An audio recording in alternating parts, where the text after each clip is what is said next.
গত 30শে জুন কোচবিহারের জামালদা এলাকায় এক নাবালিকার উপর শারীরিক নির্যাতনের অভিযোগ ঘিরে চাঞ্চল্য ছড়ায়। পরিবারের অভিযোগ, স্কুল থেকে বাড়ি ফেরার পর খেলতে থাকা অবস্থায় অভিযুক্ত সুমন শিশুটিকে প্রলোভন দেখিয়ে নিজের বাড়িতে নিয়ে যায়। এরপর ঘরের ভেতর নির্যাতন করে বলেই অভিযোগ ওঠে। পরিবারের দাবি, দীর্ঘক্ষণ মেয়েকে খুঁজে না পেয়ে সন্দেহের বশে অভিযুক্তর বাড়িতে গিয়ে শিশুটিকে অসুস্থ অবস্থায় উদ্ধার করে তার মা। ঘটনার পর থানায় অভিযোগ দায়ের করা হয় এবং পুলিশ অভিযুক্তকে গ্রেপ্তার করে।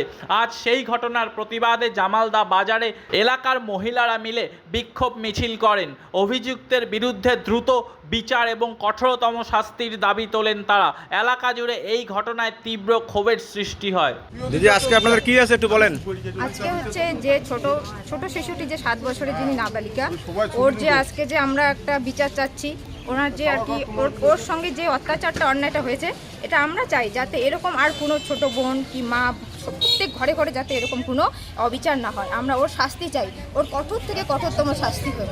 আমাদের আজকে দেখো, দেশ স্বাধীন হয়েও যদি মনে করো আমাদের স্বাধীন দেশেও যদি এইভাবে আমাদের নারী শক্তিকে এত অত্যাচারিত হতে হয়, এত অবহেলিত হতে হয়, তাহলে প্রশাসন আমাদের জন্য কি করতেছে? এক দেশে কখনো দুইটা প্রধানমন্ত্রী যেমন হয় না, ঠিক তেমনি যেমন দুইটা পতাকা হয় না, দুইটা যেমন বিচার হয় না, বিচার যেন একটাই হয়, সেটা যেমন কঠোর থেকে কঠোর হয়।